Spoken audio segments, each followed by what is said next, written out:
Henry Ford America में Ford motor company के संस्थापक थे। वे आधुनिक युग की भारी मात्रा में उत्पादन के लिए प्रयुक्त असेंबली लाइन के जनक थे। हालांकि फोर्ड ने असेंबली लाइन का आविष्कार नहीं किया, लेकिन फोर्ड ने अपनी पहली ऑटोमोबाइल निर्मित और विकसित की जिसे कई मध्यम वर्ग के अमेरिकी बर्दाश्त कर सकते थे। उन्होंने मॉडल टी नामक गाड़ी निकाली जिसने यातायात एवं अमेरिकी उद्योग में क्रांति ला दी। वे महान आविष्कारक भी थे। उन्हें अमेरिका के 162 पेटेंट प्राप्त हुए। फोर्ड कंपनी के मालिक के रूप में वे संसार के सबसे धनी एवं विख्यात लोगों में माने जाते हैं। उन्होंने अपनी अधिकांश संपत्ति फोर्ड फाउंडेशन के नाम कर दिया और ऐसी व्यवस्था कर दी कि वे स्थायी रूप से उनकी कंपनी और उनके परिवार के नियंत्रण में बनी रहे। हेनरी फोर्ड का जन्म मिशिगेन राज्य के डियरबोन नामक नगर में हुआ था। इनके पिता आयरलैंड वासी थे, किंतु अपने माता-पिता तथा अन्य संबंधियों के साथ अमेरिका आकर डियरबोन के आसपास 1847 में बस गए और खेती करने लगे। हेनरी फोर्ड ने 15 वर्ष की उम्र तक स्कूल में शिक्षा पाई और वे खेत पर काम करते रहे, किंतु इन्हें आरंभ से ही सब प्रकार के यंत्रों के प्रति आकर्षण रहा।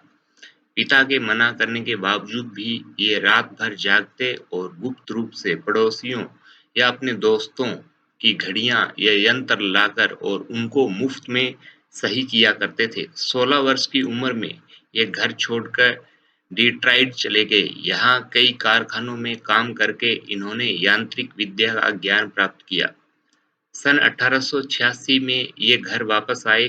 पिता की दी हुई 80 एकड़ भूमि पर बस गए और वहीं मशीन मरम्मत करने का एक कारखाना खोला।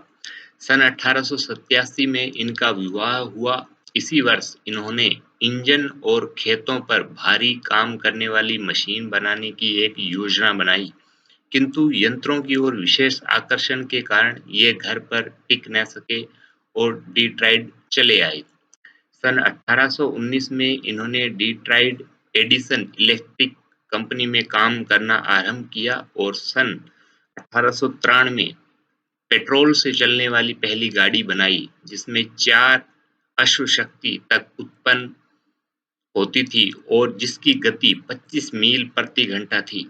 सन 1893 इन्होंने दूसरी गाड़ी बनानी प्रारंभ की तथा सन 1899 इलेक्ट्रिक कंपनी की नौकरी छोड़कर डिट्राइट ऑटोमोबाइल कंपनी की स्थापना की। फिर इस कंपनी को छोड़कर ये दौड़ में भाग लेने वाली गाड़ियां बनाने लगे। इन गाड़ियों ने कई दौड़ों में सफलता पाई, जिससे इनका बड़ा नाम हुआ। इस प्रसिद्धि के कारण ये सन 1903 में फोर्ड मोटर कंपनी स्थापित करने में सफल हुए।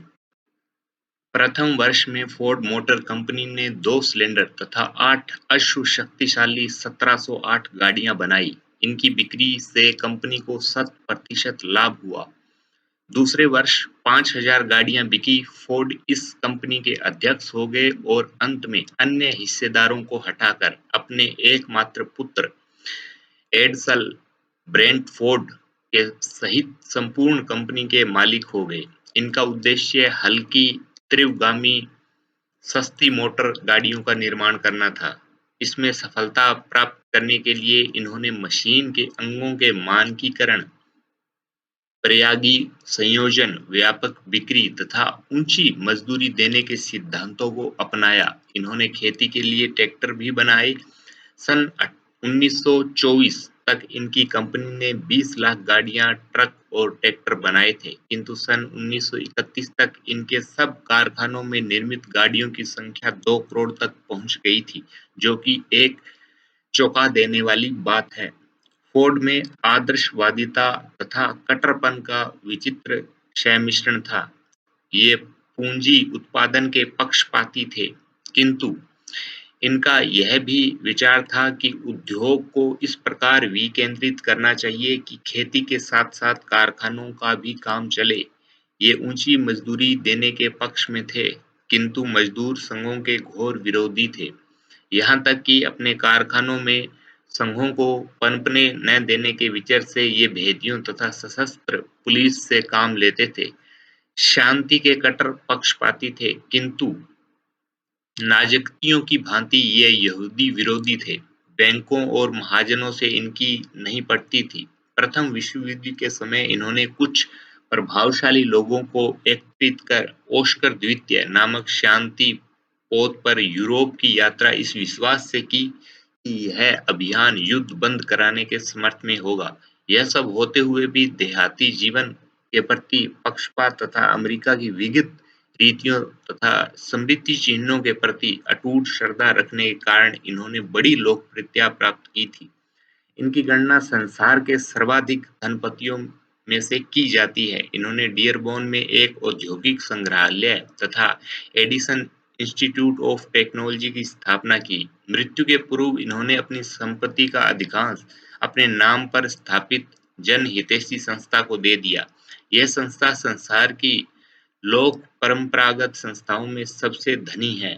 सन 1947 में इनकी मृत्यु हुई। अपनी मृत्यु से 2 वर्ष पूर्व ही इन्होंने अपने पोते हेनरी फोर्ड द्वितीय को अपनी कंपनी का अध्यक्ष बना दिया था।